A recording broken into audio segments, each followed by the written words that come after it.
अगर उसकी मर्जी का सूट ना मिले ना तो उसी पे झगड़ा हो जाता है। अच्छा, औरतें चाहती हैं कि उनके मर्द उनकी बात माने, क्या ख्याल है मिम्मा जी? है? अच्छा ये बताओ, चाहती ये है कि उनके मर्द उनके कहने माने, मगर वो सच के मर्दों को नहीं दिखाएंगी, जिसने कपड़े ला के दिए, जिसने सारा काम करके दिया, जिसने बेचारे ने अपना पेट काट के तेरी क्रीम और पाउडर का खर्च उठाया है, उसको वही बगैर धुला हुआ मुंह दिखा रही है, वही बगैर जो है वो बिस्त्री के कपड़े फटे पुराने। अब जब तू जिसको दिखाएगी वही तो तेरे दिलचस्प। अब वो जा रही है तो शादी में कपड़े अच्छे पहन के।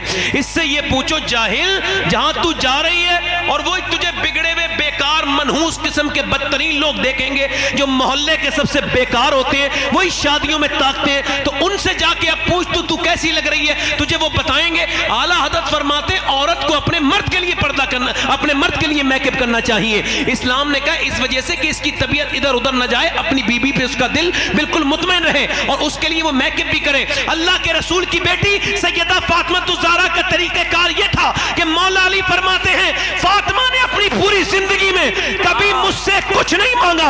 मैंने जब उनसे पूछा फातिमा दुनिया में मियां बीवियों में झगड़े होते हैं कि ये ला दो वो ला दो, मगर आप मुझसे कभी कुछ मांगती नहीं। तो सैयदा फातिमा ने कहा मेरे रब ने मुझे इतना अपने करीब कर लिया है मेरे अब्बा की तरबियत से कि अब अल्लाह के अलावा फातिमा किसी और से मांगती नहीं है, फातिमा किसी और से मांगती नहीं है। अल्लाह अकबर। अल्लाह के रसूल अपनी बेटी के घर गए हैं, देखा तो चेहरा बिल्कुल पीला है।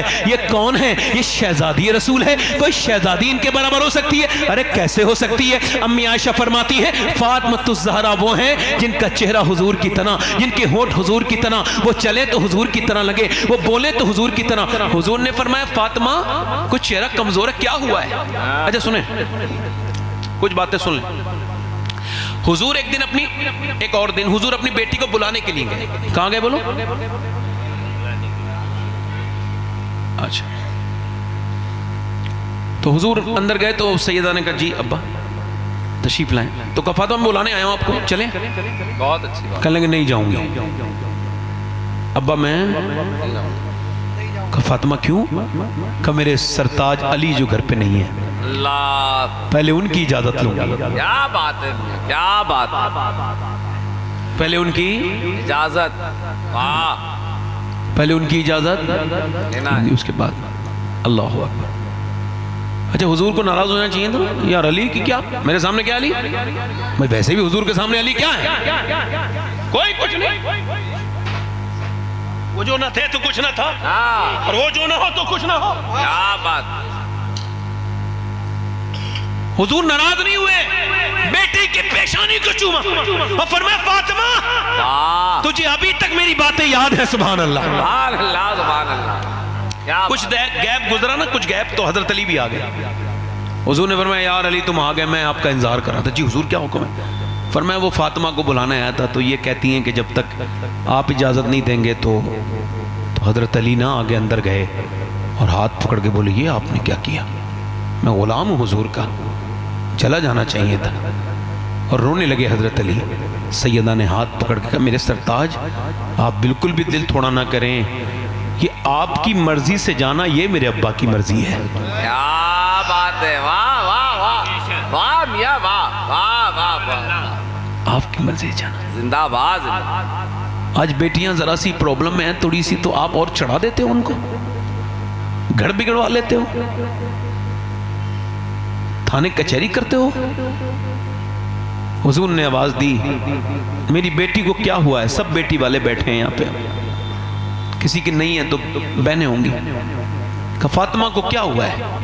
अल्लाह का शुक्र है अब्बा, बताना मेरी बेटी क्या हुआ है? अल्लाह का शुक्र है मेरे अब्बा। और मेरी बेटी फातिमा बताना क्या हुआ है? अल्लाह का शुक्र है अब्बा। फिर हुजूर ने कई बार पूछा, तो फिर बेटी है ना, तो फिर बोली अब्बा और कोई बात नहीं है, बस 5 दिन से मैंने कुछ खाया नहीं, तो पेट से मेरे पत्थर बंधा हुआ है। तो हुजूर ने फिर सर पे हाथ रख के कहा मेरी बेटी अगर 5 दिन से तुमने कुछ नहीं खाया तो तुम्हारे बाप को आज 9 दिन हो गए। एक बार ट्रेन में मैं बड़ा लंबा चल गया तो मुझे वक्त नहीं मिला कि मैं खाना खाता, और वो वक्त तकरीबन 27 घंटे का गुजरा कि मैंने एक बार खाना नहीं खाया। उसके बाद जब मैं स्टेज से पहुंचा तो एकदम स्टेज पे जाना पड़ा मुझे पानी और एक कप चाय पीने के बाद। उसके बाद फिर मैंने जब ये हदीस बयान की थी तब मुझे पता चला कि ये भूख क्या चीज़ होती है। पेट में हुजूर के 2 पत्थर बंधे हैं और अम्मा आयशा कहती हैं हुजूर कुछ दुआ कर रहे हैं ऐसे करके दोनों हाथ उठा के। कभी मैं किसी रक्शे वाले मुसलमान को देखता हूँ तो दिल करता है इसका हाथ चूम लूँ। क्यों? ये तो एक अल्लाह का दोस्त है कि ये रिज़्क अपने बच्चों को खिला रहा है। और दूसरा कहता हूँ ये वही आदमी है जिसके लिए हुजूर ने दुआएं की हैं। तो हुजूर के पेट पे पत्थर बंधा है और दुआ कर रहे हैं अल्लाह मेरी उम्मत कभी भूखी ना मरे, मेरी उम्मत कभी भूखी ना मरे, मेरी उम्मत कभी भूखी ना मरे। अल्लाह अकबर। जिस पैगंबर से हमें मोहब्बत करनी थी हमने उससे वैसी मोहब्बत नहीं की। कभी भूलें हुजूर आपको? बताओ मेराज की रात हुजूर जब रब के करीब गए, लोग कहते हैं हुजूर को माज़अल्लाह गैब नहीं, अल्लाह सबसे बड़ा गैब है और कोई गैब क्या तुमसे नेहा हो भला। जब ना खुदा ही छुपा तुम पे करोड़ों दरूद सुम्मा दना फतदल्ला फकान क़ाब क़ौसैनी औ अदना। अल्लाह की मा ज़ाग़ल बसर व मा तग़ा। अल्लाह फरमाता है मेरा महबूब इतना करीब आया कि जितना तीर कमान के करीब होता है। जरा जोर से तो बोलो, इतना करीब से और मुझे देख रहा है। पूरी कायनात में एक ही तो विक्टिम है, एक ही तो हुजूर, एक ही तो, अब बताओ एक ही तो है गवाह जिसने रब को देखा है, हुजूर हैं। और फिर अल्लाह फरमाता है कि वो मूसा थे जो बेहोश हो गए थे, ये मेरा महबूब है। इसकी आंख न थोड़ी बड़ी हुई न थोड़ी छोटी हुई बल्कि ऐसे ही मुझे देखता रहा मेरा महबूब।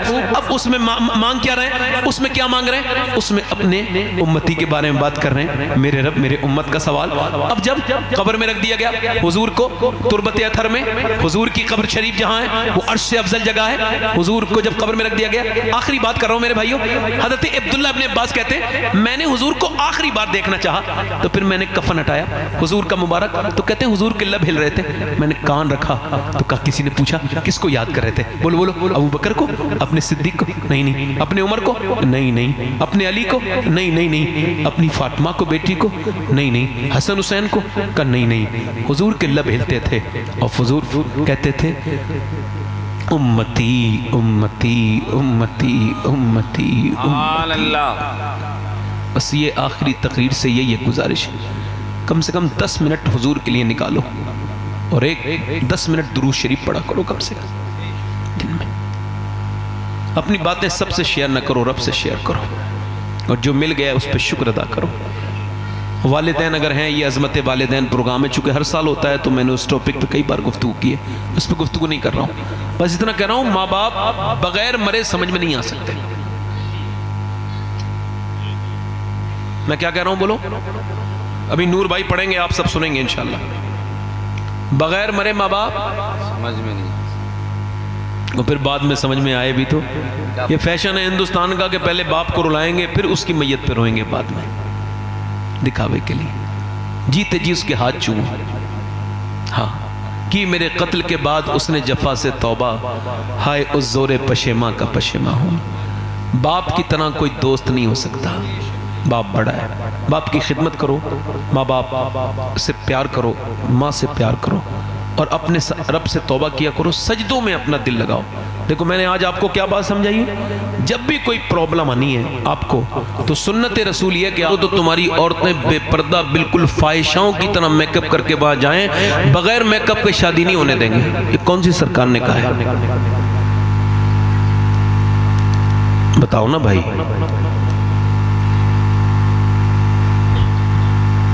ये कौन सी हुकूमत ने ये पाबंदी लगाई है कि तुम्हारे घर में अब मुसल्ले नहीं बिछ सकते?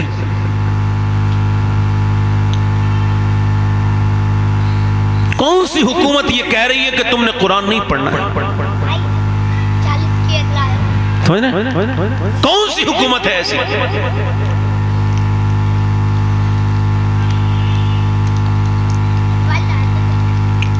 ये मुसलमान लड़कियां बुर्के वालियां जब होटलों से दरियाफ्त होने लगे, अल्लाह पर अल्लाह, जब इस्लाम की शहजादियां ओयो होटल से दरियाफ्त होने लगे तो फिर भी मुसलमान चैन की नींद सोता है।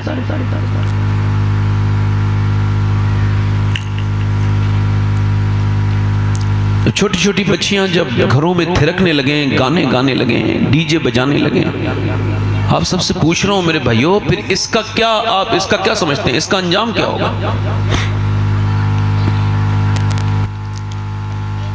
12 साल पहले मैंने एक साहब से कहा था, आपकी बहन जो है ना, ये जो शादी में आई है, ये जीन्स पहन रही है, इसकी उम्र 12-13 साल है, इसको समझाएं। कहने लगे आप अपना काम कीजिए, मेरे घर के मामलात में ना बोलिए। उसके बाद ये हुआ कि फिर 2022 में वही शख्स अपनी बेटी के सामने थाने में बैठा था और वो अपनी बेटी से कह रहा था, मेरी बेटी मैं तेरा बूढ़ा बाप हूँ, मेरी इज्जत बचा ले। पैरों में उसकी टोपी रखता था अपनी, तो वो कहती थी जब समझाने का वक्त था तुमने नहीं समझाया, अब मैं बहुत आगे जा चुकी हूँ। अल्लाह अकबर, अल्लाह।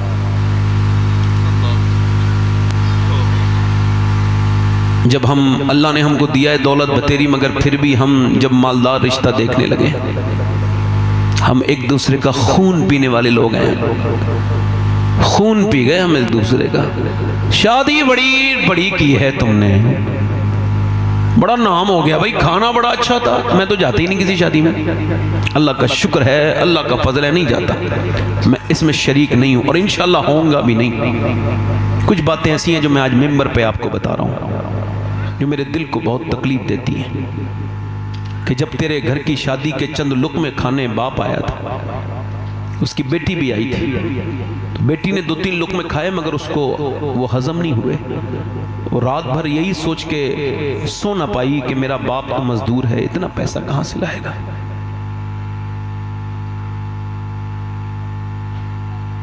आपने निकाह को इतना मुश्किल कर दिया कि एक शादी के लिए आपको लाखों रुपए की जरूरत है।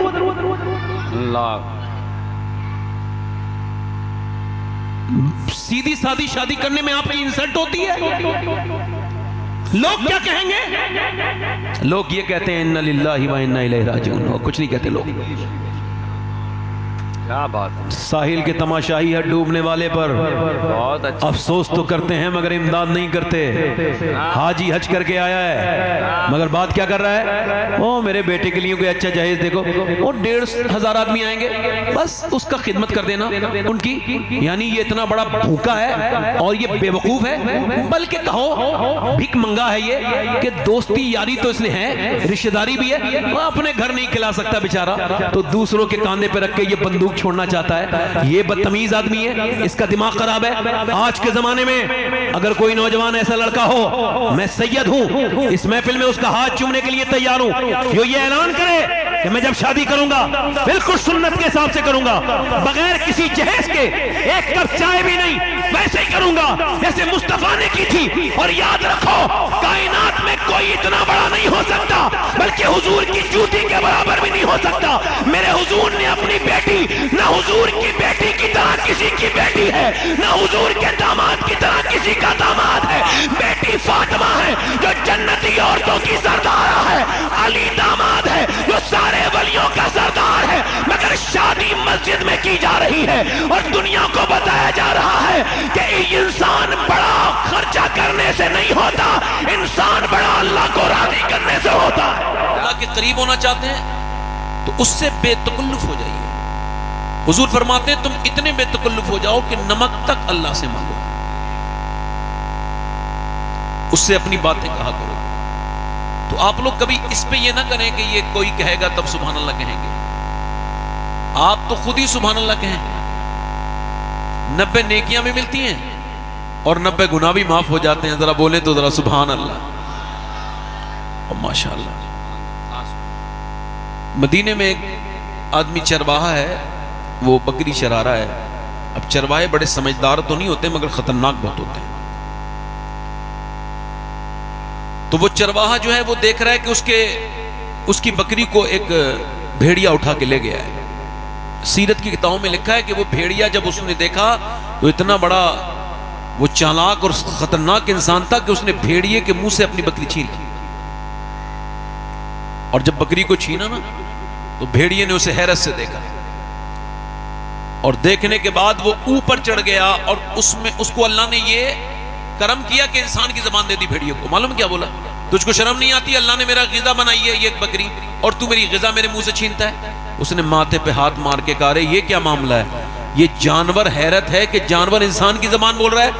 तो भेड़िए ने कहा तुझे इस बात पे हैरत है कि मैं इंसान की ज़बान बोल रहा हूं, और मुझे इस बात पे हैरत है कि जंगल के सारे जंगली जानवर आमना के लाल पे ईमान ला चुके हैं, तुम इंसान हो के उनसे अभी दूर हो। उसने छोड़ी बकरी अकरी वाले सब खा ले, कोई मसला नहीं। हुजूर की बारगाह में चला गया और जाके बोला, ए नबी, ए अल्लाह के रसूल, मुझे कलमा पढ़ाएं। फरमाया क्यों? का मैंने भेड़िया का वाकया पूरा। हुजूर ने फरमाया मेरे सहाबा जब आए तो उनको भी बताना। जल्दी बोलो, मेरे सहाबा को भी बताना कि वो जिसको अपना नबी मानते हैं उसे जंगल के जानवर भी मानते हैं। वो आप तो माशाल्लाह ना तो कोई भेड़िया है आप में से, ना कोई ऐसा मामला है, आपको तो बोल ही देना चाहिए ना जरा, सुभान अल्लाह। भाई भेड़िए को हैरत हो रही है इस बात पर कि वो ईमान नहीं लाया, और मुझे इस बात पे हैरत हो रही है कि आप सारी बातें सुन के भी खामोश हैं। आपको ज़रा एक मरतबा दोनों हाथ उठा के कहना चाहिए, या रसूल अल्लाह। माशाल्लाह बैठे आराम से। आप देख रहे हैं कि हमारे शायर इस्लाम हिंदुस्तान, पिछले बार भी माशाल्लाह हमारे यहाँ जो इस महफिल में शायर आए थे वो भी बड़े हिंदुस्तान के मशहूर थे। ये मशहूर भी हैं माशाल्लाह और मकबूल भी हैं और आशिक़ रसूल हैं। आप इनको ही सुनेंगे। मैं तो आपके घर का हूँ, मगर हाँ ये बात अलग है कि मैं घर पे भी बड़ा कमाता हूँ, ये बात एक अलग सी है, मगर आपके घर का हूँ। एक साल में आप मुझे एक बार सुनने के लिए अल्हम्दुलिल्लाह बैठते हैं, आपकी बड़ी मेहरबानी है। ये हमारे इमरान रज़ा बरकाती साहब हैं, बड़ी अच्छी निज़ामत करते हैं, अल्लाह इनको और बरकत अता फरमाए। जितने ये उलमा हैं अल्लाह सबको खूब तरक्कियाँ अता करे। इन उलमा को पहचानो, इनकी खिदमत किया करो। अगर बुलंद मर्तबे चाहते हो तो उलमा के खादिम बन जाओ, अल्लाह आपको बरकतें अता करेगा माशाल्लाह। तो मैं ये अर्ज़ कर रहा था कि ये हमारे हाजी नौशे साहब, अल्लाह ताला उनकी मग़फ़िरत फरमाए, उनके ये हर साल एक सालाना जलसा अल्लाह की तौफीक से होता है। उनके बच्चे नहीं कराते हैं, अल्लाह तौफीक देता है। ऐसे नेक काम में कभी ये ना कहो मैं करता हूँ, वरना छिन जाएगी तौफीक। ये कहो रब चाहता है तो मैं ये कर लेता हूँ। एक बार मूसा अलैहिस्सलाम से अल्लाह ने फरमाया कि तेरी सबसे ज्यादा दोस्ती किसके साथ है, हालांकि अल्लाह सब जानता है। तो उसने मूसा अलैहिस्सलाम ने अर्ज़ की, मालिक वो एक दर्जी से मेरा बचपन से दोस्ताना है, कपड़े सीता है वो, उससे सुई से सीते हैं। तो अल्लाह ने फरमाया तू उससे कुछ मांगेगा तो दे देगा? कहा रब दे तो देगा। कहा तो फिर ऐसा कर, उससे एक सुई ले आ। तो जाके, अब ये सुई की हिकमत ये थी कि मना भी नहीं कर सकता, तो सुई नहीं मेरे पास। जाके बोला मूसा सुई है? मूसा अलैहिस्सलाम उससे जाके बोले यार तेरी मेरी बड़ी दोस्ती है, एक सुई की जरा जरूरत है, दे देगा? कहा नहीं दूंगा। कहा यार सुई की तो बात है, मैं थोड़ी देर में लाके दे दूंगा। कहा नहीं मैंने नहीं देनी है। वापस चले गए मूसा। अल्लाह ने फरमाया मिली? कहा रब नहीं मिली। फिर कहा कि जा फिर से ट्राई कर, एक बार और सही कर। जाके गए, कोशिश की, बोले यार पुरानी दोस्ती है, एक सुई की तो बात है। कहा मूसा इतने परेशान क्यों थे? लो पूरा डब्बा सामने कर दिया, जितनी चाहे उतनी सुइयां ले लो। एक सही उठा के गए, अल्लाह ने फरमाया मिल गई।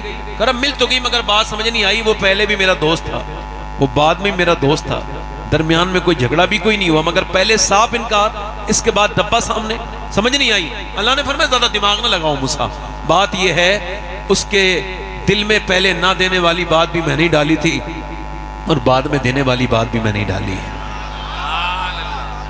आप जब चलते हैं ना तो चलते चलते जो आप मुड़ जाते हैं, अल्लाह फरमाता है मैंने इंसानों को माथे के जरिए पकड़ रखा है, ये ओ ही करता है ना? ऐसा ना कहा करो कि हमारा ये यकीन नहीं है कि दवाओं में शिफा है, नहीं नहीं, हमारा यकीन है शाफी अल्लाह है। तो ऐसे ही आप यहां आए नहीं हो, आपको अल्लाह ने तौफीक दी है, वरना कोई सैसपुर बिलानी में आप ही थोड़ी रहते हो, कितने लोग रहते हैं। तो ये आए हो तो इस पर शुक्र अदा करो अल्लाह ताला। तो मैं अर्ज कर रहा था कि देखो भाई कैमरे वाले लोग जो है ना, ये भी सुभान अल्लाह बोला करें, ताकि लगे कि ये कैमरे वाले भी हैं और मुसलमान भी। भाई ऐसा तो नहीं होना चाहिए ना कि कैमरे वाले बेचारे अब सवाब से महरूम हो जाएं, है ना। हमारी तरफ के माशाल्लाह ये जितने भी कैमरे वाले हैं ठीक है, ये फितना नहीं करते हैं, कोई ख़राब बात नहीं करते। अल्लाह ताला इनको खुशियाँ दे, बरकत अता फरमाए। मगर एक शिकायत तो इनसे रहती है कि कैमरा संभालने के बाद फिर दीन भी तो संभालना चाहिए ना। तो फिर ये भी कहना चाहिए कि जब कोई बात अच्छी लगे तो सुभान अल्लाह कह देना चाहिए। मेरा दिल कर रहा है 2-3 शेर पढ़ने का, अगर इजाज़त दें तो पढ़ दें। मैं इनके साथ पढ़ूंगा वो जो बात हुई है। मैं अर्ज कर रहा था कि ये हो सकता है कि मेरी जिंदगी की ये आखिरी तकरीर हो रही हो, शुरू। बस यहां से आपने कोई सुभान अल्लाह तबीयत हो तो कहना है ना, खामोशी सुनना है बस थोड़ी देर। जिंदगी में ये मेरी आखिरी जिंदगी की तकरीर हो सकती है, और आप कहते हैं अगर हो सकती है तो मुझे इससे डर नहीं लगता है। मैं तो अपने घर में भी मौत की बातें करता हूं। मौत का जिक्र करो, हजरत सुफियानी सौरी फरमाते हैं, सुफियान सौरी ताबई मुहद्दिस बुजुर्ग बड़े हैं, फरमाते हैं जो कब्र को भूल जाएगा, जो कब्र को याद करेगा, उसकी कब्र जन्नत के बागों में से एक बाग बनेगी, और जो कब्र को भूल जाएगा उसकी जहन्नम के गढ़ों में से एक गढ़ा। मौला अली फरमाते हैं अगर तुम मौत को याद करोगे फिर भी आएगी, और याद नहीं करोगे, फरमाते हैं अगर याद करोगे तो आसानी से आएगी, भूल जाओगे तो जलील होके मरोगे। फिर दोहरा रहा हूं, मौत को याद करोगे तो आसानी से आएगी, और भूल जाओगे तो जिल्लत की मौत मरेगा। इसी वजह से मौला अली ने अपना घर जो बनाया था वो बिल्कुल कूफे के बाहर कब्रिस्तान के करीब। किसी ने कहा ए बाबुल इल्म, ए हिकमतों के बादशाह अली, ये इसमें क्या हिकमत है, बस्ती छोड़ी यहां पे आके बैठ गए आप, और यहां घर बनाया है कब्रिस्तान के करीब। फरमाया इस वजह से कि मैं जब इनके पास बैठता हूं तो ये मुझे रब के कुर्ब का एहसास कराते हैं, मुझे अपनी आखिरत याद आती है, और ये जब इनके पास से चला जाता हूं तो ये मेरी ग़ीबत नहीं करते। ऐसी कुछ बैठकें हैं जैसे उठेंगे आप, आपकी ग़ीबत शुरू। एक शेर कहा था किसी ने, वो कहते मुखलिसी है कि यारों की बज़्म से। शेर सुनिए आप, जो शेर समझते हैं उन वो भी समझें। वो कहते हैं मतलब सच्चाई में वो कहत पड़ा हुआ है, वो सूखा पड़ा हुआ है कि वो कहते मुखलिसी है कि यारों की बज़्म से ग़ीबत निकाल दो तो फ़कत खामोशी बचे। अगर हमारी महफिलों से ग़ीबत निकाल दो। मौला अली फरमाते हैं मैं यहाँ इस वजह से बैठता हूँ, इस वजह से बैठता हूँ कि यहाँ ये मुझे मौत के करीब कर देते हैं। अभी कोई 2 हफ्ते पहले मुझे बड़ा अफसोस हुआ सुन के, 3-2.5 हफ्ते हो गए। तो एक बच्चा हाफिज कुरान है, 15 साल की उम्र है, हिफ्ज भी कर चुका है, और अगले हफ्ते उसकी दस्तार है, उसने दौर भी निकाल लिया है। माँ बाप को बड़ी हसरत होती है ना। तो जुमे के दिन हाफिज साहब आए हैं और उन्होंने फिर नहाए और गुस्ल करके बाहर निकले, अचानक गिर गए हैं। तो डॉक्टर को जब दिखाया गया है तो डॉक्टर ने कहा ये तो इंतकाल कर चुके हैं, ये अब इस दुनिया में नहीं है। माँ को खबर हुई है, दौड़ती भी गई है, और फिर जाके अपने बेटे को देख के उसने पहली बात यही कही है, मेरे लाडले बड़ी अरमान थे और तुझे अपने आप से दूर भी रखा, कुर्बानियाँ भी दी, तूने मेरे बेटे परेशानियाँ भी उठाई, और मेरी ख्वाहिश ये थी कि जब मैं मरूं तो मेरा बेटा मेरी कब्र पे जाके फातिहा पढ़े, मगर मेरे लाल ये तूने कैसा जख्म दिया है। उसके बाद बोली मेरे बेटे तुझे तो साफा बनना था। फिर पागलों वाली बातें करने लगी, और अपना उसने दुपट्टा उतारा और बच्चे के सर पे बांध के बोली, लोगों देखो मैंने अपने हाफिज साहब के दस्तार बंदी कर दी है। इसका मतलब बिल्कुल साफ है कि जवानों की लाशें निकल रही हैं और बूढ़े खांसते हुए रह जा रहे हैं। अगर मौत उम्र के हिसाब से आती तो मेरे भाइयों कभी भी कोई माँ के पेट में बच्चा नहीं मरता। अगर मौत उम्र के हिसाब से आती तो पैदाइश के बाद बच्चे नहीं मरते। मौत क्या है, शेख सादी कहते हैं मौत बिल्कुल भी एहसास नहीं होने देती। इसी वजह से हुजूर ने फरमाया, हाँ मेरे आका ने फरमाया, वो शख्स जो मैदान जिहाद में भी न जाए, उसके हाथ में तलवार भी नहीं है, मगर वो भी शहीद के साथ उठेगा। अर्ज की कौन का, जो मौत को कसरत से याद करता है। मौत की याद का हाल यह है कि अब जरा गौर कीजिएगा, मौत की हाल का यह है, मौत को याद करने वाला गुनाहों से दूर रहता है। 5 अक्टूबर को हैदराबाद में था मैं, तकरीर के बाद उन्होंने कहा एक साहब आपसे मिलने के ख्वाहिशमंद है। मैं, वो बहुत बड़े आदमी है, मैं कहा मैं बहुत बड़े लोगों से ज्यादा मिलना नहीं चाहता हूं, आप उनसे मना कर दीजिए। कह लेंगे नहीं वो बीमार हैं, आ नहीं सकते, प्रॉब्लम है। मैंने कहा अगर ऐसी बात है तो मैं चलता हूं। अब मेरी नीयत बदल गई। हुजूर फरमाते हैं जो किसी अपने मोमिन भाई को देखने जाए ना बीमारी में, तवज्जो है कि नहीं, काहे में बोलो, अरे जल्दी बोलो ना भाई। बीमारी में अब तो अमीर को छींक आ जाए तो लंबी कतारें लगती हैं, गरीब की तो मैयत में भी लोग शामिल नहीं होते। अरे क्या फायदा होगा, गरीबी तो मरा है, रक्षे वाला भी तो मरा है, मजदूरी तो मरा है। मगर याद रखना, अमीर की मैयत में जाना इस नियत से सिर्फ कि वो अमीर है, ये कोई सवाब का काम नहीं, ये तो दिखावा है, रियाकारी है। खुदा की कसम मेरे नबी फरमाते हैं, जब मेरा कोई उम्मती बीमार हो जाए और दूसरा उम्मती उसे देखने के लिए जाए और उसकी सिर्फ एक ही नियत हो कि अल्लाह मुझसे राजी हो जाए, फरमाते हैं जब तक वापस नहीं आता 70,000 फरिश्ते उसके लिए दुआए मगफिरत करते रहते हैं। 70,000 फरिश्ते, अल्लाह के फरिश्ते, मासूम फरिश्ते दुआएं। जिंदाबाद जिंदाबाद, बहुत अच्छा बहुत अच्छा, जिंदाबाद जिंदाबाद। देखने के लिए मैं उनके घर गया ना, तो आपको बताऊं कोई 15 या 16 करोड़ का उसका अपना बंगला होगा।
कहने लगा सैयद साहब, मैंने पहले भी नमाजें पढ़ी थी, मगर अब अपने बच्चों को देखता हूं तो बच्चे जीते जी यतीम नजर आते हैं, और अपनी बीवी को देखता हूं वो मुझे बेवा नजर आती है। अल्लाह अकबर। कहता है नमाजें तो पहले भी पढ़ी थी, मगर पहले की नमाजें मेरी इस नमाज का मुकाबला नहीं कर सकती हैं। कहते हैं मैं जब सजदे में जाता हूं तो खूब रोता हूं, और क्या सोचता हूं मालूम है, मैं कहता हूं मालिक कोई 2 महीने के बाद ऊपर से तख्ते रख के, ऊपर से मिट्टी डाल के सब वापस हो जाएंगे। मालिक मुझे माफ कर देना, जब तूने अपने इस बदकार गुनहगार इंसान पे इतना करम किया है कि मैं अटैक से नहीं मरा और मैं एक्सीडेंट से भी नहीं मरा, मुझे तूने ऐसा करम किया है कि 2 महीने पहले तूने बता दिया है, तो मेरे मालिक अब मुझे माफ भी कर दे। कहते हैं जो कैंसर वाली नमाजें हैं वो बड़े दिल लगता है उन नमाजों में। मेरे भाइयों, कभी आपने इसको सोचा है? आपने और मैंने दुनिया की सारी लोगों को देखा, फलां के पास बड़ी दौलत है, फलां के पास ये है, फलां के पास। आपको बताऊं सिकंदर कितना बड़ा इंसान है, पूरी दुनिया को फतेह करने वाला इंसान है। 30 साल की उम्र में गोल्डन मैन, पूरी दुनिया में लोग कहते हैं बड़ा लकी इंसान है। कौन? सिकंदर। मगर कहा था काफी मुरादाबादी ने, किफायतुल्लाह काफी ने, कोई गुल बाकी रहेगा न चमन रह जाएगा, पर रसूलुल्लाह का दीन हसन रह जाएगा। और सुनो मेरे भाइयों, मेरे दोस्तों, ये कौन है? मेरी तरफ तवज्जो करो, ये सिकंदर है, इसने पूरी दुनिया को फतह किया है 30 साल की उम्र में। क्या बात। लोग कहते हैं लकी इंसान है। जिंदाबाद जिंदाबाद। कौन है? बोलो इधर देखो, मेरी तरफ तवज्जो करें, आप बैठ जाएं आराम से। लक्की इंसान है, 30 साल की उम्र में किसी ने उसके एक तीर मार दिया। अब देखो उसका घमंड, तीर जब मारा ना, उसने अपने फौजियों से कहा पूरी दुनिया के फाते के किसने तीर मारा, जाओ जितनी भी चमकती हुई आंखें हैं सबको कत्ल कर दो। जितने उस इलाके के लोग थे सबको कत्ल कर दिया गया। ये इस वक्त जहां मुल्तान है, एक भी इंसान नहीं छोड़ा, ना औरत ना मर्द। उसने कहा क्या हुआ, कहा हुजूर सब मार दिए, कोई नहीं बचा। कहा बिल्ली की भी तो आंखें चमकती हैं, कुत्ते की भी तो चमकती हैं, ऐसा करो बिल्लियों को भी मार दो, कुत्तों को भी मार दो। एक जरा सा तीर लगा, इतना घमंडी। मगर जब उसकी मौत आई ना, ये निमोनिया जिसको आप कहते हैं ना, ये निमोनिया 2 गोलियों में ठीक हो जाएगा, 3 गोलियों में ठीक हो जाएगा। नहीं, उसने पैर रगड़ने शुरू कर दिए। पूरी दुनिया को फतह करने वाला फातेह, पूरी दुनिया पे राज करने वाला, 30 साल की उम्र में एक दुनिया के हिस्से से दूसरे हिस्से तक और तीसरे से चौथे हिस्से तक में शामिल करने वाला एक ही दुआ कर रहा है, काश मैं अपने मुल्क में मर जाता। ये नहीं कह रहा मैं मर जाऊं, काश मैं अपने मुल्क में मर जाता। मगर एड़ियां रगड़ रगड़ के न जाने कितनी खराब मौत मरा। सुनो, 10,000 लोग मुसलमान खड़े हैं और वो चंगेज खां जिसके नाम के साथ दहशत आज भी चलती है। चंगेज जिसने खोपड़ियों का महल बनाया था, काय का महल बनाया था, खोपड़ियों का, वो भी मुसलमानों की, वही चंगेज खां। अल्लाह अकबर। वो आज लोगों से कह रहा है कत्ल कर दो। अब 10,000 लोग हैं, एक सब में 1,000, दूसरी सब में 2,000, तीसरी सब में 3,000, ऐसे इन्हें कत्ल कर दो। 1,000 कत्ल कर दिया गया। एक बुजुर्ग आगे खड़े थे, अल्लाह के वली, पीछे चले गए। फिर उसने तीसरे को, दूसरी सब में को काटा, वो तीसरी में चले गए, तीसरी को काटा, चौथी में चले गए, पांचवी को काटा, छठी में चले गए। जब नवी और 10वीं की बारी आई तो ये जो है चंगेज, ये मुस्कुराने लगा है, देखो ये समझता है तू बच जाएगा। ओए तू कैसे बचेगा, ओ बूढ़े, अब तो तू अकेला रह गया, अब कैसे बचेगा। कहने लगा मेरा रब बचाएगा तो बच जाऊंगा। मेरा रब जिंदाबाद जिंदाबाद, मेरा रब बचाएगा तो बच जाऊंगा। क्या मेरा रब बचाएगा तो, जल्दी बोलो, मेरा रब बचाएगा तो बच जाऊंगा। उसने कहा कैसे, कहा जब रब चाहेगा तो वही तो जाने कैसे बचाएगा। इतनी देर में इसे प्यास लगी, इसने अपनी बोतल उठाई, बोतल उठाया, एक डिसबैलेंस हुआ, इसका एक पांव रकाब में उलझ गया और उसके बाद घोड़ा चलना शुरू हो गया। घोड़ा चल रहा है, ये कह रहा है लोगों रोको, मगर कोई नहीं रोक रहा है। ये कह रहा है लोगों रोको, फौजियों रोको। उधर देखो पूरी दुनिया में दहशत बपा कर रहा है, मगर घोड़ा रुका किसी से नहीं। घोड़े ने जब तक इसके दिमाग का कीमा ना बना दिया, इतना ना घसीटा कि जिसकी बोटियां नीचे को गिरने लगी, इसके खून से वो पूरा इलाका जब तक, वो पूरे जंगल जब तक जो है भर ना गया और ये बिल्कुल इसका चेहरा बिल्कुल रबड़ की तरह नहीं हो गया। घोड़े ने तब तक इसको रोका नहीं। उसके बाद वो जो इसके फौजी थे उसी बुजुर्ग के पास जाके बोले भाई तू कौन है। कह लगा मैं मुस्तफा का गुलाम हूं। कहा जब तेरे अंदर इतनी पावर है तो आमना के लाल के अंदर कितनी पावर होगी। तू ऐसा कर हमें कलमा पढ़ा के मुसलमान कर दे। मेरे भाइयों, मेरे दोस्तों, ना कोई बादशाह बचा है, ना कोई अमीर बचा है, ना कोई फकीर बचा है, ना किसी अमीर को ये मौत छोड़ेगी। ये क्या तुमने देखना शुरू कर दिया। ये ना देखो, बड़े बड़े महल ना देखो, अगर देखना है तो वो सीधी कब्रें देखो, वो सीधा कपड़े देखो। अगर तुमको देखना है, इबरत हासिल करनी है तो दुनिया के धोखे में ना आओ।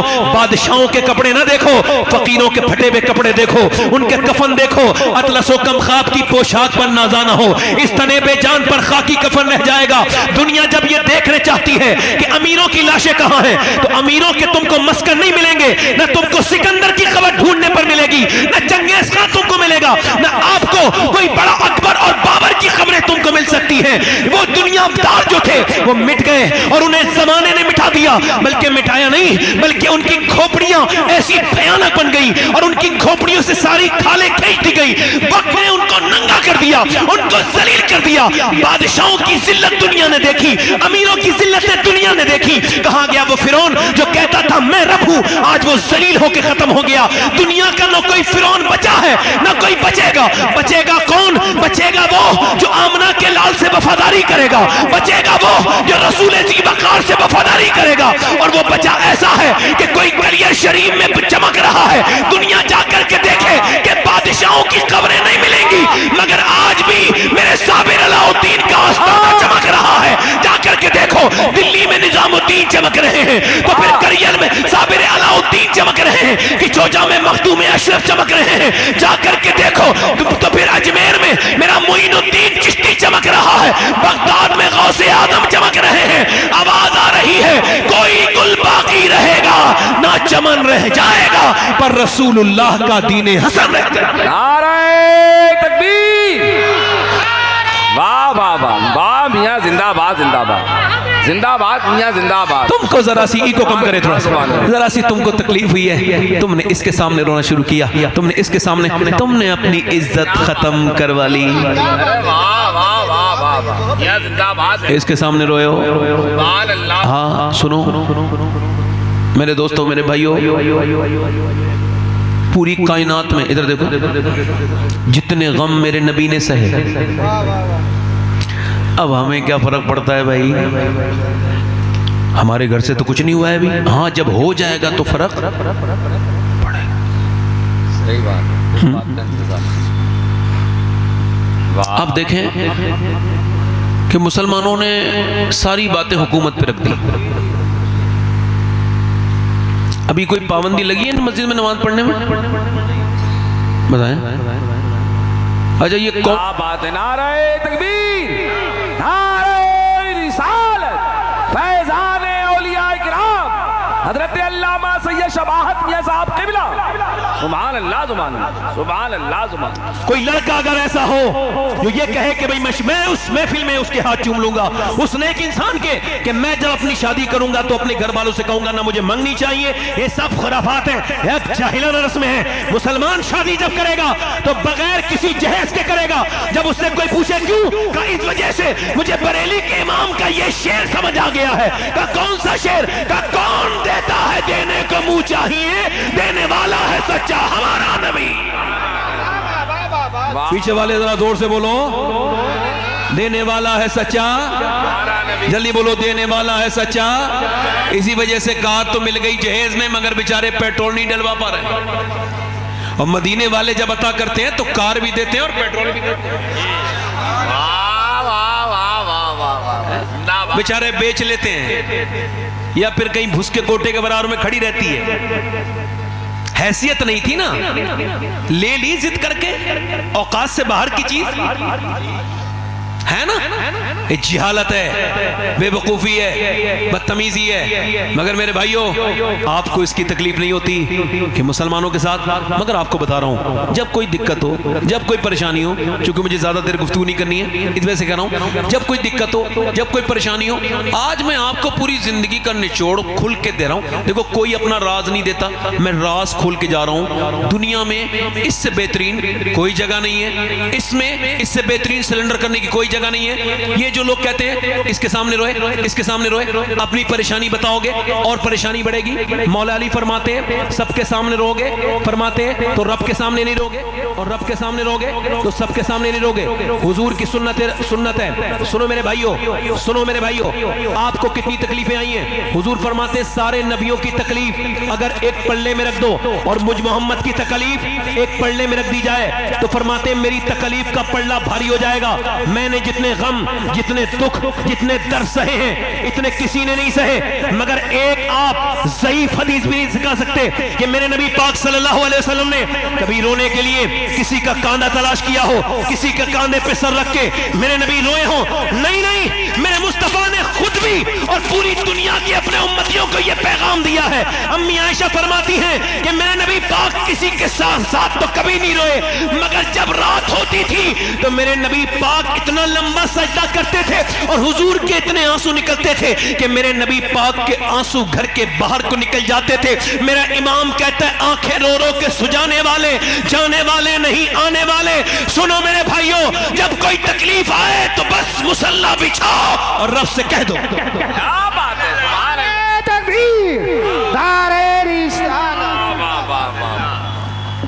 जिंदाबाद जिंदाबाद जिंदाबाद, रब से कहो, रब के आगे, सुभान अल्लाह, रब के आगे। सहाबा इकराम की जिंदगी देखो, लुट गए लोग, खत्म हो गए, मगर वो सहाबा वो 313 हैं। कितने हैं बोलो, कितने हैं? और उधर 1000 की फौज है। जरा तवज्जो करना भाई, थोड़ी देर ध्यान से सुन लो। कितनी फौज है बोलो? 1000। इन्होंने रात भर बकरे खूब खाए हैं, भून भून कर, इफरात है, शराबे पिए, नाच देखे, गाने देखे, और इनके हाथों में रस्सियां हैं। रस्सियां क्या कह रहे हैं? अबू जहल इतना ओवर कॉन्फिडेंस में, मैं इन रस्सियों में बांध के लेके जाऊंगा, इस रस्सी में बांध के लेके आऊंगा। हुजूर के बारे में कह रहा है, ऐसे बांध के लेके आऊंगा घसीट तवा। ओहो, इतना इतना इतना फकर न कर। उधर मेरे नबी पाक ने, उधर मक्के की औरतों ने अपने जेबर दे दिए, अपने जेबर, लो ये सोना लेके जाओ, खत्म कर दो दीन को। उधर ये अपना माल दे रही हैं, उधर मदीने की औरतें जवान लड़के लेके आ रही हैं। हुजूर हमारे पास माल तो नहीं, मगर ये 18 साल का लाल है, इसको ले जाइए मेरे आका। उधर माल दिया जा रहा है, उधर लाल दिए जा रहे हैं। हुजूर ने फरमाया, भाई मेरे सहाबा कहां हैं? देखो मैंने मक्का छोड़ा, मैं मदीने आ गया, अब वो हमारी तरफ चले हैं दुश्मनी के इरादे से। बोलो क्या ख्याल है? चलोगे? क्या ख्याल है? और सोच समझ लेना, अल्लाह के रसूल किसने फरमाया? बोलो क्या ख्याल है? सहाबा इकराम बोले, हम आपके साथ चलने के लिए तैयार हैं। हुजूर ने फरमाया, सोच लो, तुम्हारे पास 7 तलवारें हैं, उनके पास 1000 तलवारें और नेज़े और भाले हैं। तुम्हारे पास सामान जंग का नहीं है, उनके पास सामान जंग का है। बोलो चलोगे मेरे साथ? सहाबा इकराम अर्ज़ करते हैं, या रसूल अल्लाह, उम्मत ये मुस्तफा की है, मूसा की नहीं है। मेरे आका जान दे देंगे आपके ऊपर जब तक हमारी लाशों पे से नहीं गुजरेंगे आप। सहाबा इकराम मदीने से निकले हैं, ये पहली जंग है मुसलमानों की, इससे सीखना चाहिए। ये आपने क्या बात कर दी? कभी इधर झुके, कभी इधर झुके, कभी इस मजार पे, कभी उस मजार पे, अपनी बातें के लेके जा रहे हो, और सजदे तुम्हारे गायब हैं। जब तक सजदा नहीं करोगे ला ला ला कहीं कामयाब नहीं हो सकते।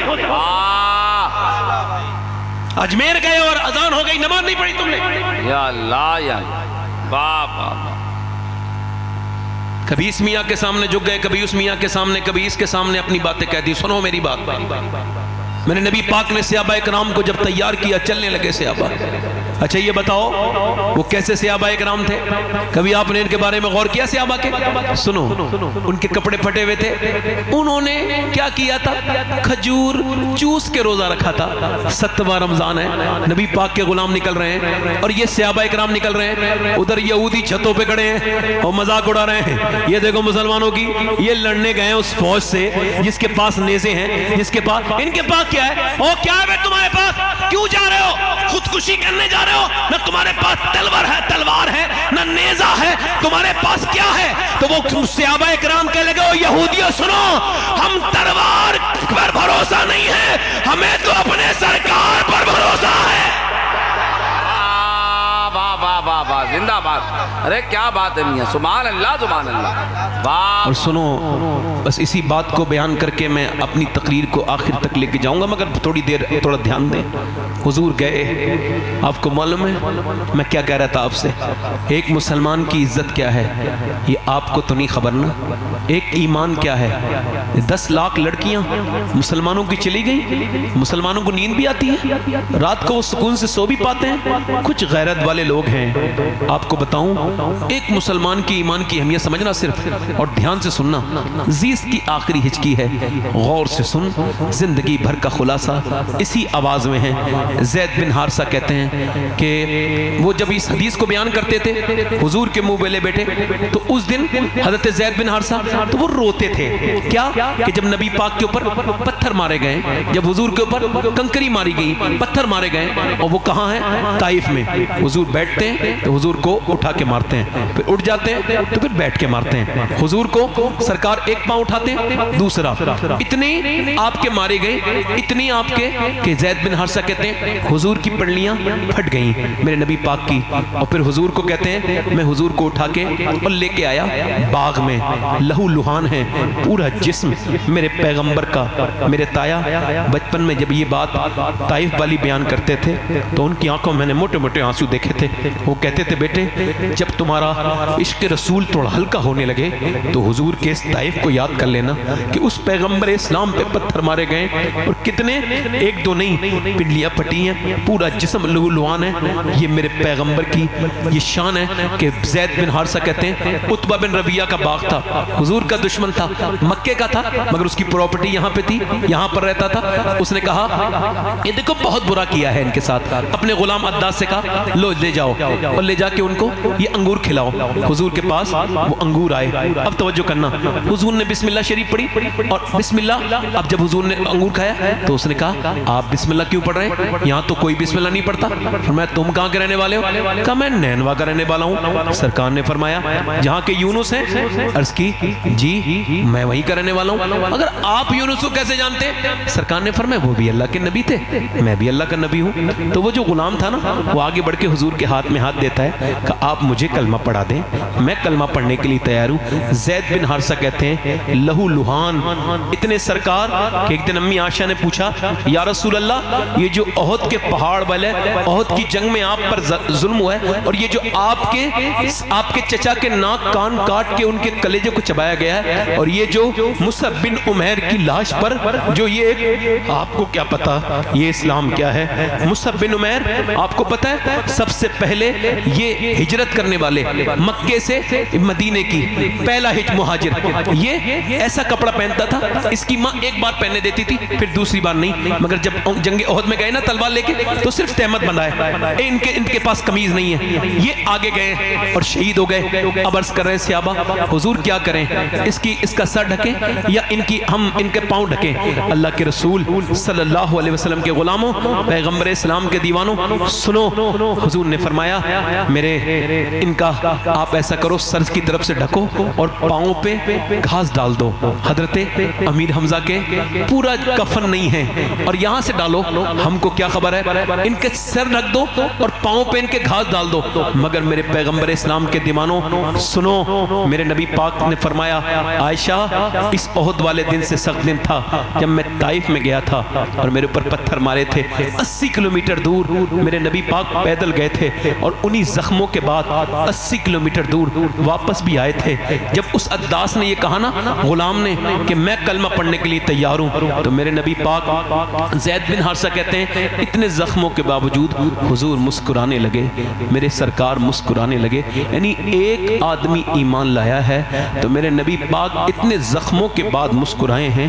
ये बताओ जब कोई ये कहता था कि भाई इसको रात को नींद नहीं आती तो मुझे भी नींद नहीं आती, लोग कहते हैं शायरी है, मगर कुरान ने कहा अजीज़ुन अलैहि मा अनित्तुम हरीस, तुम्हारा मशक्कत में भी पड़ जाना मेरे महबूब पर गिरा गुजरता है। हजरत मुफ्ती अहमद यार खनईमी फरमाते हैं कि जब उम्मती के पाँव में कांटा लगता है तो मेरे नबी को तकलीफ होती है। आज ये कौन सा दिन है? ये बद्र का दिन है। वलक़द नसरकुमुल्लाहु बिबद्रिन व अंतुम अज़िल्ला, ये बद्र वाला दिन है। एक कौन सा बद्र वाला दिन है कि 313 एक तरफ खड़े हैं, एक तरफ 1000 खड़े हैं। ये पूरी रात इन्होंने खाया है, पिया है, सोए दनाए, और इधर ये सहाबा पूरी रात इबादत करने वाले हैं। इन्होंने पैगंबर इस्लाम ने आज सजदे में सर रखा है, जहां मस्जिद अरीश है इस वक्त में सर सजदे में रख दिया है। हजरत अबू बकर सिद्दीक कहते हैं मैंने हुजूर की चादर देखी कि सर से नीचे गिर रही है, मैं फिर चादर रख देता हूं, मगर हुजूर के जो आंखों के आंसू है ना उससे बद्र की रेत भीगने लगी है। मेरा इमाम कहता है आंखें रो रो के सुझाने वाले, जाने वाले नहीं आने वाले, आंखें कुछ कहती हैं तुझसे पैगाम, ओ दरे यार के जाने वाले। मेरे नबी पाक मालूम है क्या अर्ज कर रहे हैं, ऐ मेरे करीम जो मैंने पत्थर खाए ना ताइफ में, तो वो सारे पत्थर जो मेरे ऊपर ऊंट की ओजड़ियां रखी गई और जो मेरी गर्दन को दबाया गया, तो सब कुछ मैंने किया तो ये 313 इकट्ठा कर पाया हूं। ये 313 तेरे महबूब की पूरी जिंदगी की कमाई है। ये मेरा अबू बकर, ये मेरा उमर, ये मेरा उस्मान, ये मेरा अली। मेरे मालिक देख इन पे इन्होंने खाना तक नहीं, इन्होंने सिर्फ खजूर की गुठली चूस के रोजे रखे हैं, इनके पेट बिल्कुल खाली है। ये देख कैसे तेरे नाम पर आए हैं। मेरे मालिक तेरे रसूल की ये पूरी जिंदगी की कमाई है। अगर ये 313 आज मिट गए तो दुनिया में तेरा नाम लेने वाला कोई नहीं होगा। मैंने सारी तकलीफें बर्दाश्त करके पेटों पे पत्थर बांध के मेरे रब मैंने ये तैयार किए हैं, अगर आज ये दुनिया से खत्म हो गए तो कयामत तक तेरा कोई नाम लेवा नहीं होगा। हजरत अबू बकर सिद्दीक कहते हैं हुजूर रोते रहे, बहुत लंबा, इतना लंबा सजदा कभी देखा नहीं। मेरे नबी पाक ने सारा काम करके अपने सजदा किया है, आप सजदे क्यों नहीं करते? आपको कोई दिक्कत आए तो आप इधर उधर क्यों देखने लगते हैं? आप सजदा क्यों नहीं करते? मेरे नबी पाक ने सजदा किया है, वस्जुद वक्तरिब, सजदा करो अल्लाह के करीब हो जाओ। सजदा किया है मेरे नबी ने। हजरत सहाबा इकराम कहते हुजूर अर्ज करते हैं मालिक मेरी मदद फरमा, अपने पैगंबर पे करम फरमा। हुजूर जब रोए हैं अल्लाह का ऐसा फजल हुआ है कि हुजूर ने आंख सर उठाया है और हुजूर मुस्कुराए हैं। अचानक एक कोने में हवा चली है और कुछ रेत उड़ने लगी। सहाबा इकराम हजरत अली अर्ज करते हैं या रसूल अल्लाह वो कैसी हवा चली है? पर मैं हवा नहीं चली है, ये लैंडिंग हुई है। यहाँ पर जिब्राइल उतरे हैं 500 फरिश्तों के लिए, पर मैं 500 फरिश्तों के लेकर के जिब्राइल उतरे हैं। फिर उधर हवा चली है, पर मैं अब इसराफील उतरे हैं उधर 500 फरिश्ते लेके। सरकार ने फरमाया मुसलमानों चलो। अब वो मुसलमान जिनके हाथों में क्या था? खजूर की डंडियां। कहा हुजूर कुछ तो दीजिए, लड़ेंगे काय से? खजूर की डंडियां काट काट के दे दीजिए। तेरी तलवार, ये तेरी तलवार, ये तेरी तलवार। जिसे हुजूर तलवार कह दे, खुदा की कसम कायनात की कोई चीज तलवार उसे हरा नहीं सकती। पर मैं ये तेरी तलवार है, ये तेरी तलवार है, ये तेरी तलवार है। मेरे नबी पाक के गुलामों, ये मेरे रसूल के गुलाम चले और तारीख गवाह है इस्लाम की कि उन भूखे सहाबा इकराम ने, वो जो रोजे से थे, उन सहाबा इकराम ने अपने हाथों में वो खजूर की डंडी लेके जब अल्लाहू अकबर का नारा लगाया है, इकबाल कहता था हट न सकते थे। अगर जंग में अड़ जाते थे पांव शेरों के भी मैदान से उखड़ जाते थे, तुझसे सरकश हुआ कोई तो बिगड़ जाते थे। देख चीज ही क्या, हम तोप से लड़ जाते थे। जब वो सहाबा इकराम आगे बढ़े हैं और जब उन्होंने खजूर की डंडी उठाई है, हैरत की बात यह थी कि आज खजूर की डंडी सर काट रही थी। इससे पहले कभी खजूर की डंडी ने किसी को काटा नहीं था, मगर जब कटवाने वाला आमना का लाल हो तो फिर कुछ भी हो सकता है। इधर सर कट रहे हैं, उधर कुफ्फारे मक्का कट कट के गिर रहे हैं। उनके अंदर एक भगदड़ मची, एक बेचैनी शामिल हुई और वो बिल्कुल होपलेस हो गए। बोले भागो, हम मुसलमानों से जीत नहीं सकते हैं। कहा क्यों नहीं जीत सकते? कहा उस तरफ देखो। उन्होंने उधर देखा। अब ये जब दौड़े, उन्हीं दौड़तों में एक आदमी दौड़ रहा था, उसका नाम उमैया था, बिलाल के सीने पे पत्थर रखने वाला, बिलाल की गर्दन में रस्सी डाल के पूरे मक्के में घसीटने वाला। बिलाल ने उसको देखा, बिलाल उसके पीछे भागे। वो मोटा था, ज्यादा देर भाग ना सका। बिलाल ने जाकर के उसके मुंह पे घूसा मारा, वो जमीन पे गिरा। बिलाल को देखने लगा। बिलाल ने कहा मैं देखता क्या है? ये बिलाल का घूसा नहीं है, ये तो इस्लाम का घूसा कुफ्र के मुंह पे लगा है। नारे तकबीर, नारे रिसालत, फैज़ाने औलियाए किराम। सुभान अल्लाह, सुभान अल्लाह, जिंदाबाद जिंदाबाद। हुजूर ने सजदे किए हैं, हमारे तो सजदे खत्म हो गए। मेरे भाइयों, आपने सजदा क्यों नहीं किया? आप अल्लाह से क्यों नहीं कहते अपनी बातें? आजकल ये शराब बढ़ रही है कि मुसलमान में बल्कि कुछ हाफिज कुरान लोग भी खुदकुशी कर ले रहे हैं। जो रब को मानता हो और यकीन कामिल रखता हो उसकी रहमत पर, तो वो कभी ये काम नहीं कर सकता। एक शेर सुनिए आप मेरा, पहले ये बात सुन लीजिए। जब आपको लगे ना खुदकुशी के अलावा, मेरे ये पैगाम सब तक जाएगा, कोई खुदकुशी करने का प्रोग्राम बनाए हुए ना, बैठो बैठो बैठो बैठ जाओ। जब खुदकुशी का कोई प्रोग्राम बना ले ना कि अब कोई सूरत ही नहीं है, डिप्रेशन का बहुत हाई लेवल है, कोई सूरत नजर नहीं आ रही। एक इलाज बता रहा हूं। जब लगे ना आप खुदकुशी अब कोई तो उसे करनी तो है ही, उससे पहले मेरी एक बात सुन ले वो, और एक बार अगर मुसलमान है तो ट्राई कर ले एक बार। उसके बाद खुदकुशी उसकी मर्जी है, करे ना करे। इसको इस्लाम तो बहुत बुरा समझता है, इसको खुदकुशी बुरी चीज है, बहुत सख्त इस पे अजाब है। जैसे करेगा वैसे ही अजाब मिलेगा क़यामत तक। मगर अगर कोई सूरत ना मिले तो एक सूरत है कि बस खुदकुशी करने से पहले, बस अगर करनी तो है ही, तुझे करना तो जाना है, तो फिर सुन, बस एक बार वुजू कर ले और फिर 2 रकअत नमाज पढ़ और सजदे में जाके फूट फूट के रो ले और उससे कह दे मालिक दुनिया ने छोड़ दिया है, तू 70 माओं से ज्यादा मेहरबान है, मेरे करीम मुझे इस डिप्रेशन से तू निकाल सकता है, कोई सूरत नजर नहीं आ रही, अब मुझ पे करम कर दे। और इतना रो ले एक बार, दिल से दिल खोल के फूट फूट के जितना रोना है उस रब से। जब वो कहता है बंदा, जब एक बार कहता है मेरे रब, तो अल्लाह 70 बार कहता है हाँ मेरे बंदे। आपको मालूम है एक गाना गाने वाला आदमी है, ध्यान से सुनना, गाना गाता है मदीने में, उसकी आवाज खराब हो गई तो जन्नतुल बकी में पेड़ के नीचे बैठा है और कह रहा है या अल्लाह, जब तक आवाज अच्छी थी लोग खाने को देते थे, भूखा हूँ मेरे मालिक, खाना नहीं खाया 3 दिन से, मैं बहुत भूख लगी है, मेरे रब मुझे खाना दे दे, खाना दे दे। हजरत उमर सो रहे थे, अल्लाह ने ख्वाब में उनको ये हातिफ गैब से आवाज आई, ए उमर जा, मेरा बंदा खाना मांग रहा है, उसे रोटी दे के आ, जा। उमर फारूक आजम उठे और जा करके पहुंचे तो देखा जन्नतुल बकी बैठा है। हजरत उमर दौड़ते हुए गए, भागते हुए गए, उसने देखा उमर मुझे पकड़ने आ रहे हैं, भागने लगे, हो उमर मुझे माफ कर दो, भागने लगे। हजरत उमर का ठहर जा ठहर जा ठहर जा, मैं खुद नहीं आया हूं, तो ठहर जा, मुझे भेजा गया है। किसने भेजा है? कहा मेरे रब ने भेजा है और कहा है उमर जा, मेरा बंदा भूखा है, उससे वो खाना तलब कर रहा है, उसे खाना देखो। क्या मांगा है? खाना मांगा है। कितना करीम है वो, एक बार उससे कह के तो देखो कि मालिक मैं तेरा ही बंदा हूँ, सिलेंडर करके देखो, बहुत गुनाह कर लिए हैं, उससे कहो मालिक कि हमको माफ कर दे। मेरा ईमान ये है एक सजदा तेरा मुकम्मल नहीं होगा कि तेरे दिल से ये दिल ख्याल निकाल जाएगा और तुझे रब करम कर देगा, क्योंकि ऐसा हो नहीं सकता कि कोई रब को पुकारे और रब उसके काम पे उसके काम ना। बहुत अच्छा मियाँ, बहुत अच्छा, जिंदाबाद जिंदाबाद, सुभान अल्लाह सुभान अल्लाह सुभान। मगर अब हमने इस तरफ कहां देखा है? सजदों से हम दूर हैं, बहुत दूर है मेरे भाइयों, सजदों से बहुत दूर, बस दुनियादारी में लगे हुए हैं। याद रखना ये मौत सारी दुनियादारी निकाल देगी। आज के बाद मेरी एक बात याद रखना, बस ये एक बात, जब भी कोई दिक्कत परेशानी हो तो किसी के सामने नहीं रोना है। बस कहां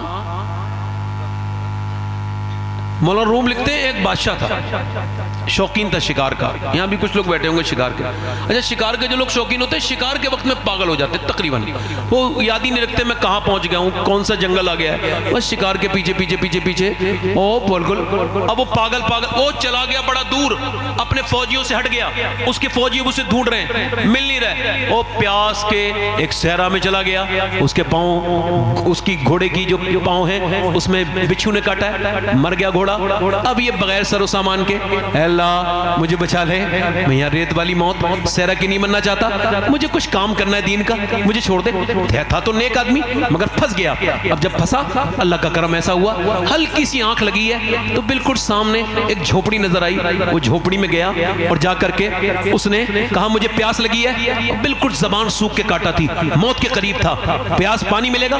एक बाबा बैठा था देहाती, काला पी ले, उसने 3 गिलास पानी एक साथ पिया और फिर मुतमईन होकर बोला मैं बादशाह हूं, यानी भूखा था पहले तो ये याद नहीं आया, बादशाह हूं। ठीक है, उसने बड़ी बेतवज्जो से कहा होगा बादशाह, ये मेरी अंगूठी ले ले, कभी तुझे कोई काम आए तो ये अंगूठी लेके आ जाना, तुझे कोई रोकेगा नहीं, बिना रोके तुझे लोग मुझ तक पहुंचा देंगे। कहा ठीक है। अच्छा 2-3 साल के बाद कोई काम आया, उसने कहा अंगूठी बेचूं, सीधा सादी बात पहले सोची कि भाई अंगूठी बेच लूं, फिर क्या पता कितनी महंगी होगी, अंगूठी नहीं बेचता हूं, बल्कि मैं ये करता हूं भाई कि उसके पास चला जाता हूं। बादशाह के महल में पहुंच गया और महल में जाने के बाद बादशाह के उसने जाकर के आवाज दी और उसकी अंगूठी देखी, वीआईपी प्रोटेक्शन मिला, अंदर गया, एकदम बादशाह के मेन गेस्ट बन गया, चीफ गेस्ट बन गया, एकदम किसने उसको रोका, बगैर रोक टोक के अंदर कमरे में जाके देखा बादशाह सजदे में रो रहा है, ये करीब गया, वापस हो गया।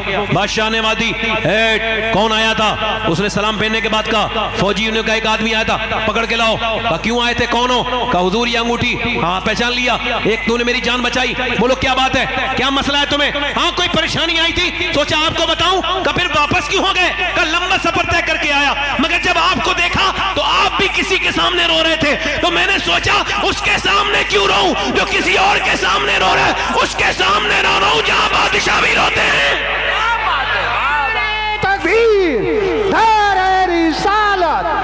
लगे आला हजरा हुजूर सैयद शफात मियां साहिब किबला जिंदाबाद।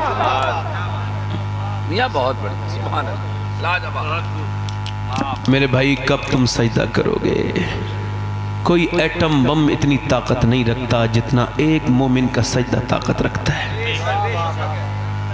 है ना? अच्छा मेरी तरफ देखें आप, ये जो बच्चे जो बुज़दिल बनते हैं, इनको कौन बनाता है बुज़दिल? अच्छा पहले तो सुन लीजिए आप, ये बच्चे जैसे झूठ बच्चा बोलना सीखता है तो इसको कौन सिखाता है मालूम है आपको? मालूम? नेचर फितरत के एतवार से बच्चा बड़ी अच्छी चीज है। अब जैसे ये मेरा बच्चा है, अब ये है, बैठ जाओ बेटे बैठ जाओ, इसको जरा पहुंचा दो यार, तस्वीर नहीं करने दे रहा है, जाओ मिक पर जाओ बेटे, ले जाओ। मैं क्या अर्ज कर रहा था आपसे, अब वो बच्चा एक कमरे में अंदर बैठा है, ये साइकोलॉजी समझ ली थोड़ी सी। देखो जो लोग ये उठ के बैठ रहे हैं, बैठ के उठ रहे हैं, इनसे गुजारिश करता हूं कि आप या तो बैठ जाइए या तो उठ ही जाइए और थोड़ी देर बैठ के सुन लीजिए आप जरा थोड़ा सा। एक दो लोग हैं ऐसे जो हरकत कर रहे हैं इस तरह की, बैठ जाए। बच्चा कमरे में है, अब वो झूठ बोलना नहीं सीखा है अभी तक, सीखेगा मुस्तकबिल में, चूंकि माँ बाप झूठे। अब जब उससे कुछ शीशे का सामान कुछ टूटा है जो बड़ा जरूरी था, तो अम्मा को खबर आई है कोई धमाका हुआ है, अंदर गई है माँ, किसने तोड़ा है? अब बच्चा झूठ बोलना कब जानता है? मैंने तोड़ा है। बाप आया, माँ ने बाप के सामने एक जोर से थप्पड़ उसके मुंह में मारा। उसको पहले तो यही समझ नहीं आया मारा क्यों है। साइकोलॉजी ये कहती है कि बच्चे को जो कि छोटा होता है 4-5 साल से, इसको जब कोई मारता है तो उसको खबर ही नहीं होती पिट को रहा हूं। खैर ये थोड़ा समझदार समझ आया इसको कि मैं सच बोला तो इसने मुझे मारा। बाप ने भी डांटा, बदतमीज, एकदम नसीहत लग गई। 2-3 साल के बाद फिर बच्चा उसी कमरे में था, वही सामान टूट गया, आवाज हुई धमाका, किसने तोड़ा? मां अंदर गई, किसने तोड़ा? मुझे नहीं पता। कहा तुम्हारे अलावा तो कोई नहीं है? कहा कोई जंगले में से कोई आ गया होगा, कोई परिंदा अरिंदा, मुझे तो नहीं पता, ये विंडो खुली है, मुझे नहीं पता अम्मा।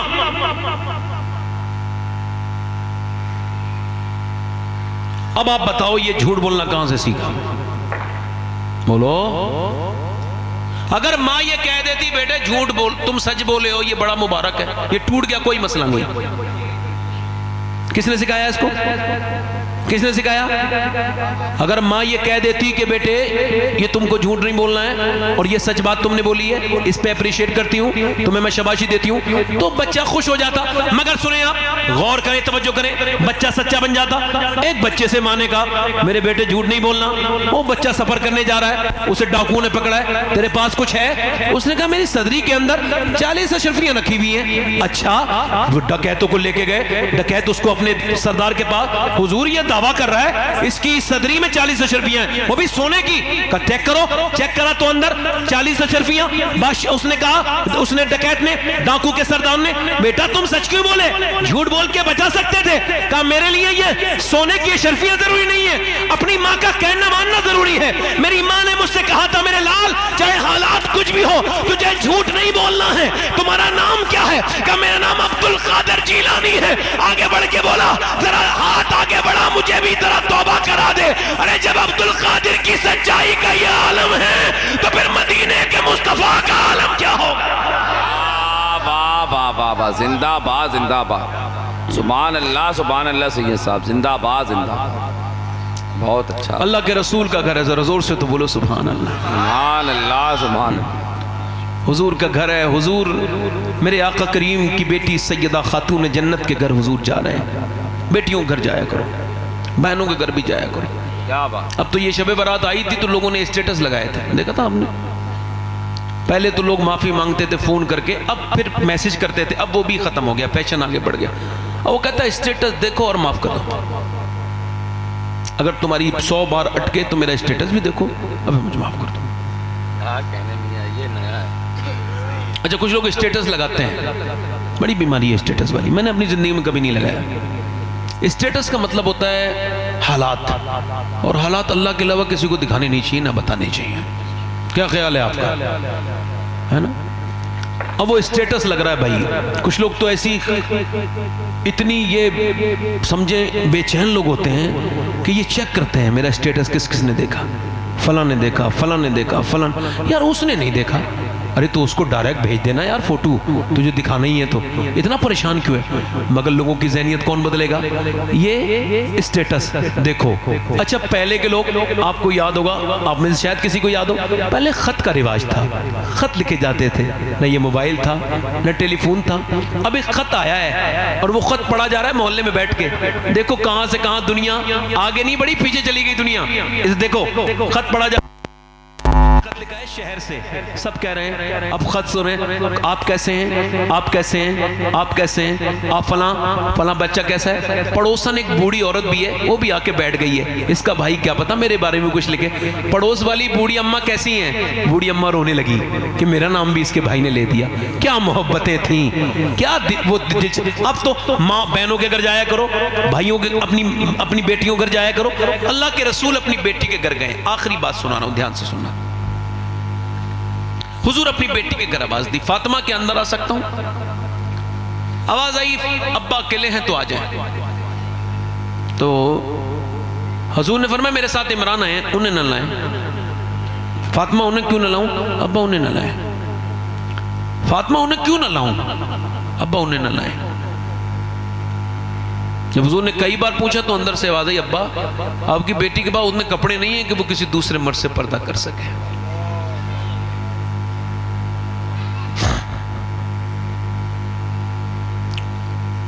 और हुजूर ने फिर अंदर चादर भिजवाई और हुजूर फिर खुद अंदर गए।